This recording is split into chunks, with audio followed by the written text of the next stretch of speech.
Hey, everybody. Welcome back. It is GameStop earnings eve. We have a few things to discuss. We'll be interpreting today's price action, our technical setup going into earnings, looking at our options chain and how that could potentially play out based on the earnings call. Single beat, double beat, triple beat. What's it going to take? What other things are we going to look for in that earnings report tomorrow? Kind of going through that a little bit, touching on the convertible bonds, as I think that will play a role in potentially the coming weeks, but if not months. And, talking a little bit about the dilution that is involved with those bonds and how that's going to play out. Also, I'd love to play devil's advocate. So, as bullish as I am, we got to rein it back a little bit and check ourselves before we wreck ourselves. So, coming at us from the other angle there a little bit. And then I've been discussing with you guys for weeks now. I feel like this Power of 3 AMD pattern, well, we had that play out today on another ticker. It went 5,000%. The craziest play since GameStop, literally, uh, in some time. And it had a nice catalyst, and we're going to go through that a little bit as well. But I do a deep dive in that within my daily trade review if you're interested in that. But we're still going to touch on it here in this video a little bit because of the AMD pattern that it had and how that could potentially shift to GameStop, just so you can kind of see how it unfolds. Previously showing it within Ethereum, and maybe we'll double back and touch on that really quick as well. And then yeah, we're just gonna kind of discuss a little bit more about what we've seen on Reddit today as well. So first things first, we're going to get right into it. So the options chain is super stacked at 25 and at 30 across multiple weeks, right? We see here on our open interest 25,000 here, and then that's going to build out, on multiple weeks. There's another 20,000 here, going to the 26. Here there's 10,000 26s. Check out October. 30 some thousand 25s.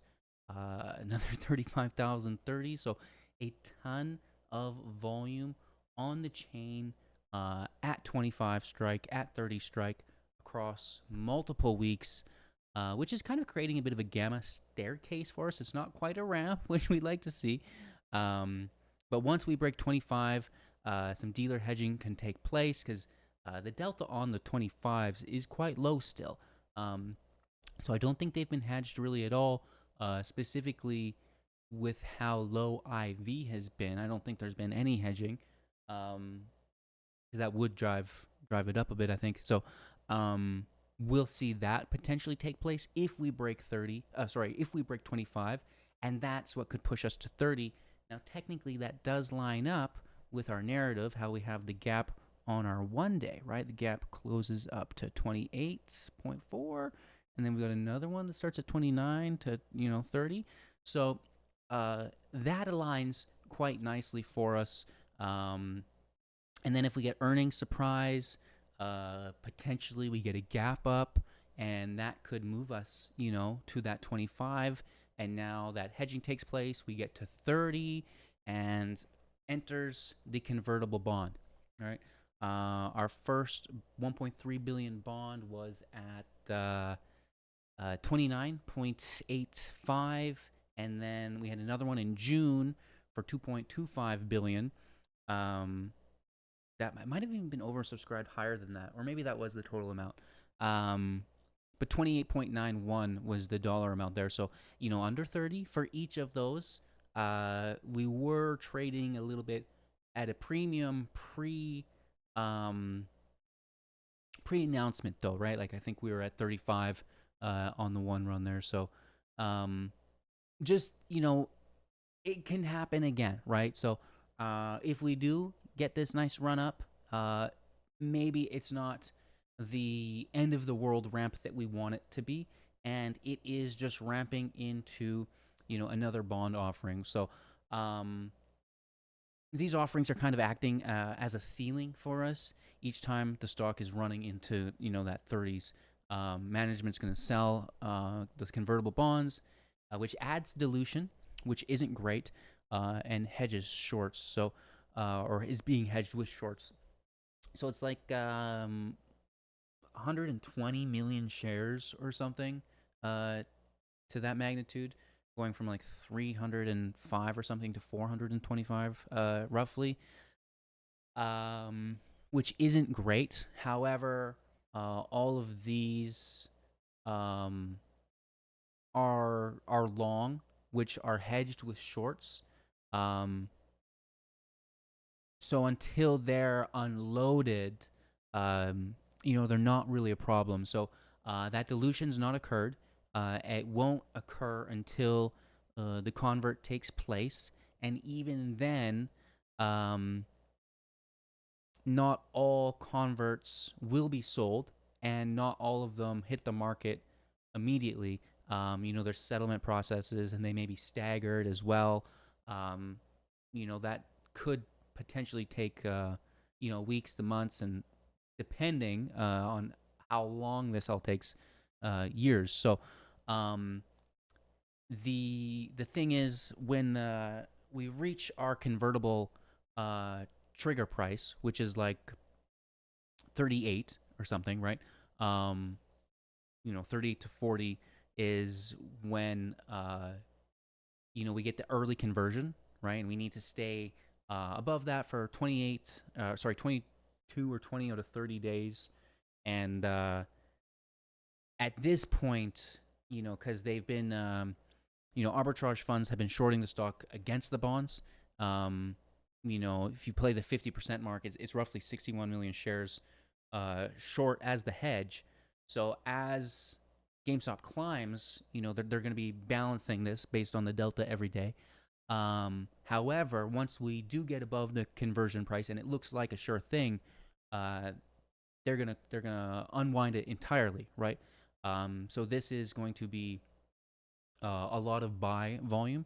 Um, and now when we have a low daily average volume with an influx of lit volume on the market, the discrepancy is going to really um, supply some price improvement, which is great. So the dilution today actually is fuel for tomorrow, because all of those buybacks, those potential 61 million shares they'll need to grab when we do clear the conversion price, they need those right away. Where the conversion shares, the bonds that they're getting, which may not even be going to the same, like the arbitrage fund, may not necessarily be the same person as the bondholder who's buying it, right? So that's in itself its own thing. You don't really know that. Um, but again, the settlement takes place. So there'll be like an influx of buy volume pre-dilution, right? So, we'll see it run uh, and then spike and then bleed down from that dilution if people start selling, right? Now, maybe not all of these converts are even going to sell. Maybe they're looking to hold longer into the future. They're getting the stock at 29. It's now at 42. Maybe they bleed off a little bit. Smart trader probably would. So it could be a reset of momentum at that point, potentially. Now, that's if we don't offer more bonds, right? Because, when we get to 30, we could do another bond offering, and that's going to stop us from getting to 38, from getting to 40 for 20 days. The ball is really in management's court here. They basically decide at which rate we're walking the stock up, which is kind of aggressive, just to be in that level of control.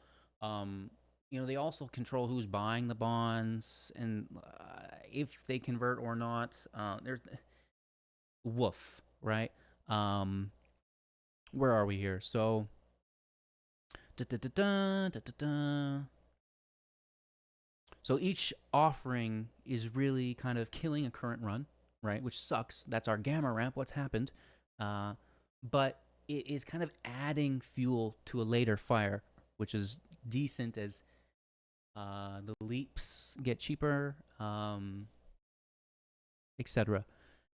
So you can capitalize off of each run, which is now controlled basically, uh, as well as a longer run into the future is kind of how I'm choosing to interpret this.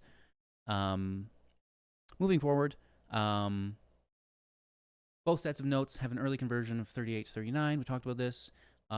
If we close above that level for 20 and 30 days, they can convert. At that point, the hedge is going to unwind, or at least accelerate, right? So tens of millions of forced buy orders are going to hit the tape. Short term, we're going to rally.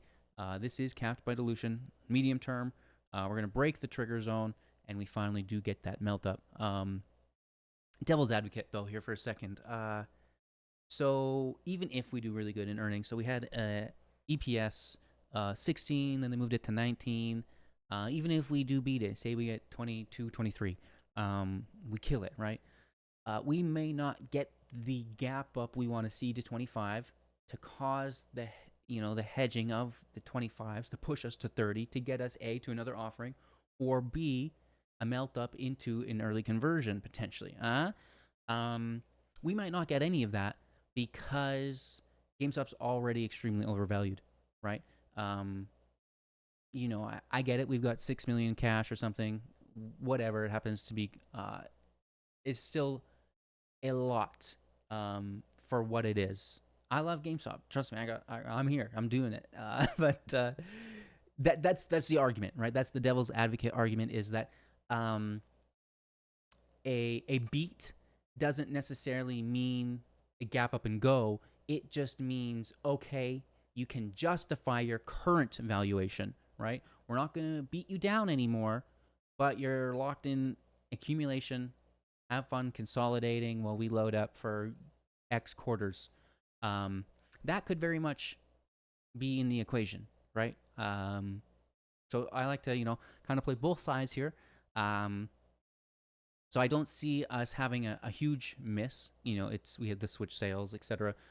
We continue to trim our overhead. And let's get into that as well. So our earnings checklist. What are we watching for tomorrow? Revenue. We expect it down year over year, right? The story's not growth; it's efficiency. We're trimming stores. We're getting some of these leases off the balance sheet, not renewing them. Which is great. So the fewer stores you have, the lower your revenue is. But we really want to look at a few other things here. Our SG&A is a key focus. How much are they spending to make $1, right? Lower costs equals leaner, and that's going to be a stronger GameStop, which is the key component here, right? Our EPS, or earnings per share, was at 0.16. Then they raised it to 0.19. Do we beat that? Do we match it? Do we miss it? That's going to be something that we're definitely looking for. Now this is the key one. Oh no, forward guidance. Cohen's commentary. If they say anything, that would be fantastic.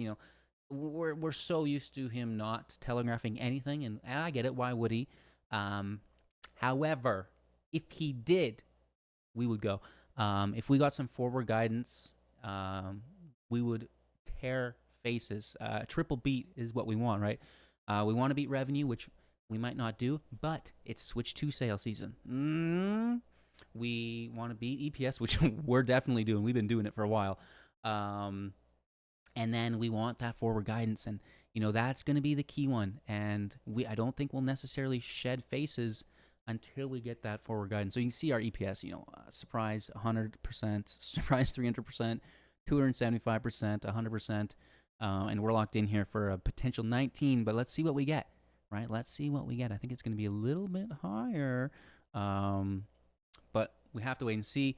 So the tone matters. Any hints about capital allocation or efficiency drive is still helpful, right? Even if we don't get something set in stone, sometimes vagueness still helps things not be bad, right? And at the end of the day, anything would be good. DRS numbers, if mentioned, look for progress there. That in conjunction with institutional ownership, which is nice. On that note, the bondholders can potentially add to that percentage of institutional ownership, because not all bondholders will unload them. Some of them, may sit on the conversion once it takes place. So that could help us increase as well. However, that's going to increase the float, and those percentages are going to be adjusted a little bit based on that. So the balance sheet, cash after the offerings, any Bitcoin disclosures. We don't know what they bought in at. We don't know any proceeds from that. So looking at that, just overall liquidity, right? Then gross margins and inventory. How are they? We've got tariffs, right? And so I was looking at Hasbro's NQ, and the toys and collectibles is down like to non-existent levels based on previous quarters. Based on those tariffs, they just like had to scrap it, right? So, I'm a Magic the Gathering content creator, and Wizards is literally carrying Hasbro right now, which is kind of interesting, right? So, go Magic. However, GameStop has a lot of collectibles. How are we going to be affected there, right? That is massive. Tariffs are messing with people's businesses. So definitely going to be looking at the inventory there. So how's tomorrow's earnings? Could light the fuse on that 25 gap up, which the hedge pushes us to 30.